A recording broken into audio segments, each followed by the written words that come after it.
دعا کرنے سے بھی کیا ہوتا ہے؟ معجزے ہوتے ہیں، دعا سنی جاتی ہے، ہاتھ رکھنے سے بھی دعائیں سنی جاتی ہیں۔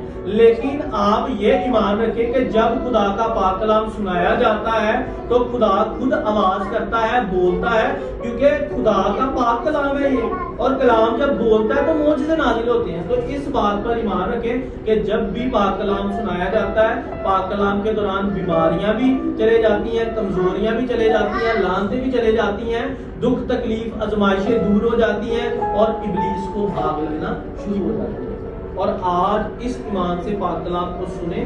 بائبل مقدس میں سے ہم ایک تلاوت، ایک حوالے پر غور کریں گے خداوند کے زندگی بخش پاک کلام میں سے، اعمال کی کتاب اس کے 4 باب کی 12ویں آیت سے۔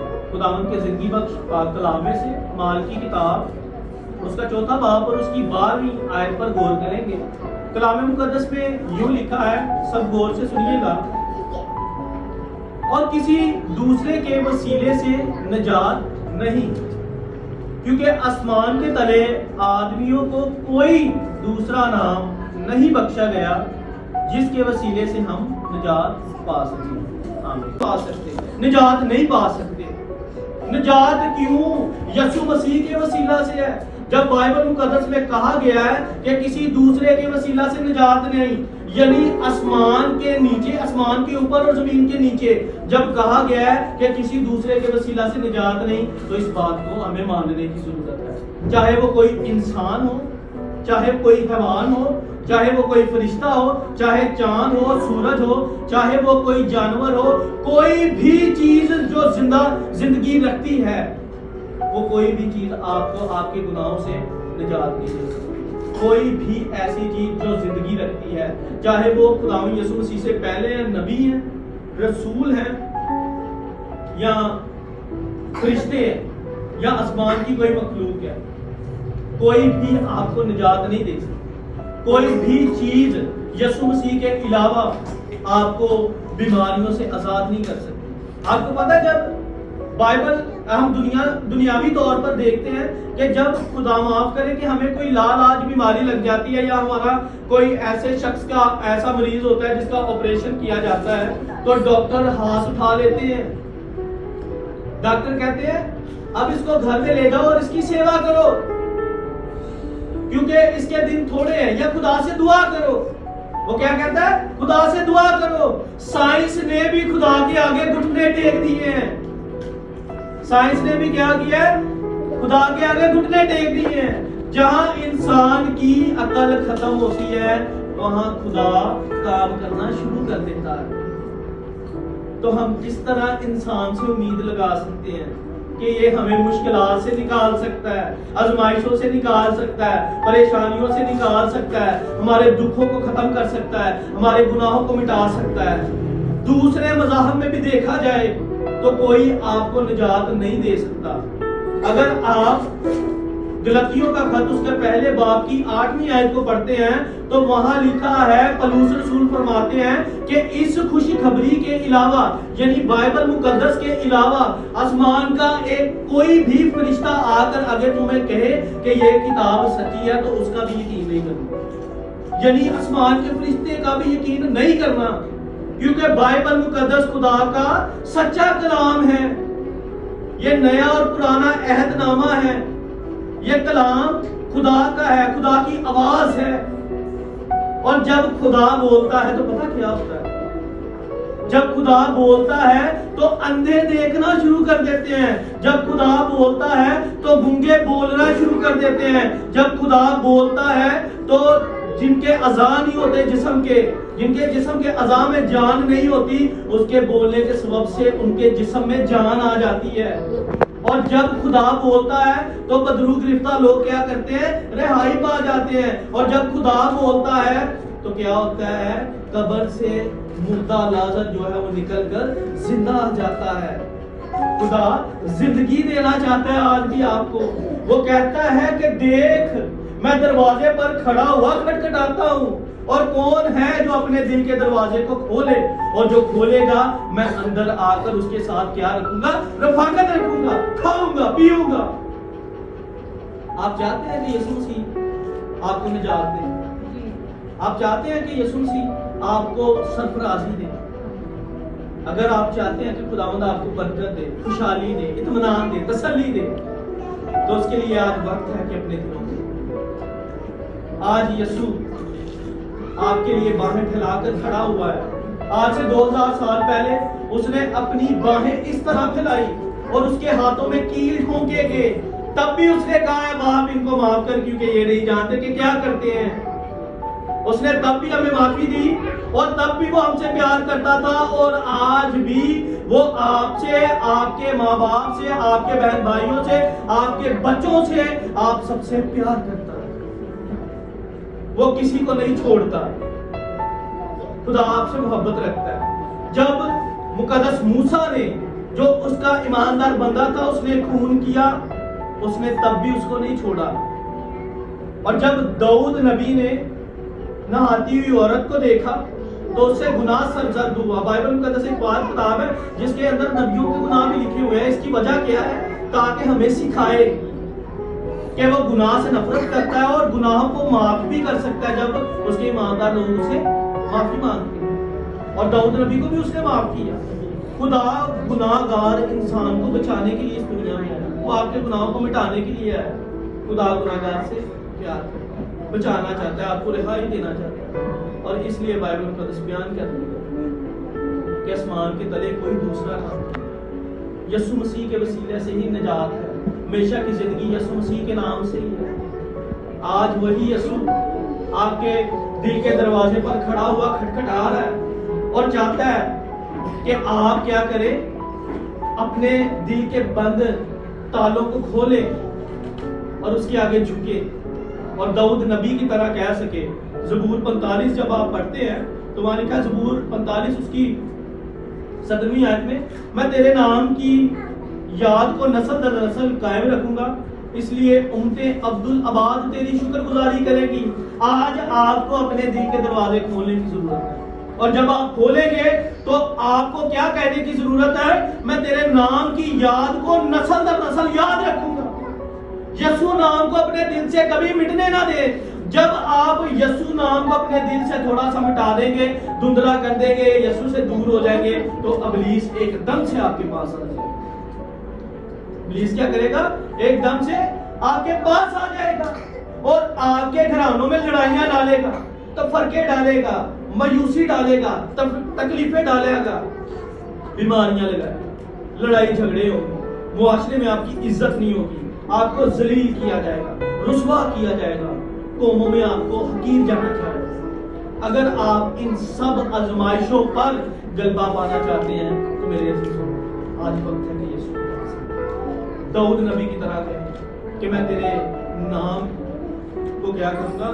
میں تیرے نام کی یاد کو نسل در نسل کیا کروں گا؟ قائم رکھوں گا۔ یعنی اپنے بچوں کو بھی بتاؤں گا کہ یسوع کون ہے۔ ہماری بائبل بدلی نہیں، بلکہ جو اس کو پڑھتا ہے وہ بدل جاتا ہے۔ ہمارا یسوع خدا ہے، وہ ایسا خدا ہے جس کا آسمان تک اور زمین اس کے پاؤں کی چوکی ہے۔ وہ ایسا خدا ہے جس نے سر کے بالوں تک کو گنا ہوا ہے۔ وہ ایسا خدا ہے جس نے آپ کی اور میری صورت اپنی ہتھیلی پر کھود رکھی ہے۔ وہ ایسا خدا ہے جو کہتا ہے کہ شیر ببر کا بچہ تو بھوکا رہ سکتا ہے لیکن میرا طالب کبھی بھوکا نہ رہے گا۔ وہ ایسا خدا ہے جو کہتا ہے کہ تم کیوں غیر قوموں کی طرح کہتے ہو کہ ہم کیا کھائیں گے، کیا پیئیں گے یا کیا پہنیں گے، کیونکہ ان سب چیزوں کی تلاش میں غیر قومیں رہتی ہیں جو یسوع کو اپنا نجات دہندہ نہیں قبول کرتے ہیں۔ بلکہ میں تمہاری فکر کرتا ہوں، کیوں غیر قوموں کی طرح کہتے ہیں کہ ہم کیا کھائیں گے، کیا پیئیں گے، کیا پہنیں گے، کیونکہ ان سب چیزوں کی تلاش میں غیر قومیں رہتی ہیں۔ پہلے اس کی بادشاہی اور راست بازی کو تلاش کرو تو یہ ساری چیزیں تمہیں انعام میں مل جائیں گی۔ وہ نام کون سا ہے؟ کس کو تلاش کرنا ہے؟ یسوع کو تلاش کرنا ہے۔ پہلے ڈھونڈو تم اس کی بادشاہی تو یہ ساری چیزیں تم کو ملتی جائیں گی۔ آج دنیا میں ہر ایک اچھی چیز اگر آپ چاہتے ہیں، خوشی چاہتے ہیں، سرفرازی چاہتے ہیں، برکت پانا چاہتے ہیں، قوموں کے اوپر بادشاہی کرنا چاہتے ہیں تو یسوع کے پاس شیطان آپ کی زندگیوں سے دور ہو جائے گا، کیونکہ ہم پر فضل کون کرتا ہے؟ یسوع کرتا ہے۔ اور جہاں یسوع ہوتا ہے وہاں ابلیس ٹھہر نہیں سکتا، وہاں ابلیس کوئی کام نہیں کر پاتا۔ ਜਿੱਥੇ ਯਿਸੂ ਦਾ ਜਲਾਲ ਹੁੰਦਾ ਉੱਥੇ ਕੀ ਹੁੰਦਾ, ਸ਼ੈਤਾਨ ਕਦੀ